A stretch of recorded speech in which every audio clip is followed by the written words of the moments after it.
So I wanted to emphasize Judas's reaction when he actually finds out that Jesus is going to be condemned for what he did, and I wanted to highlight his actions because it kind of shows how he went to the wrong person. So I'm going to read it first. So this is in Matthew chapter 27, and I read from verse 3.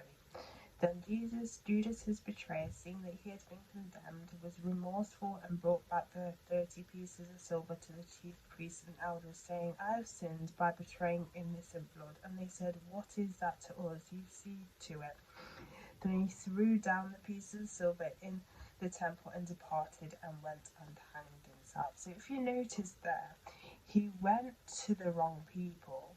Like, he was remorseful for what he did, as if he was trying to look for that kind of like redemption. But instead of going to the person that offers that redemption, he went to the people who he went to betray him in the first place, as if they had that authority when they didn't. They were just like, and your boy. Because this is what they wanted. This is literally what they wanted, was to kind of condemn Jesus for all the things that he did, even though all the things that he did were righteous, but in their eyes it wasn't righteous. So in him coming back and giving back the money, it meant nothing to them. Like, it meant nothing. And obviously Judas was full of sorrow and all this, which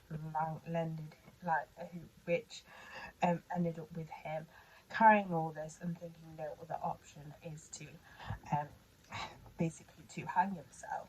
But it just shows how there's only one person that can lift that guilt away from you, and that is Jesus. And we, all of us, have done something to upset Jesus. Obviously not as extreme as Jesus, as in literally um, betraying him and giving him to the authorities, and necessarily, but we've all done something to hurt him. But at the end of that, being hurt him, that would be through sin or through our actions.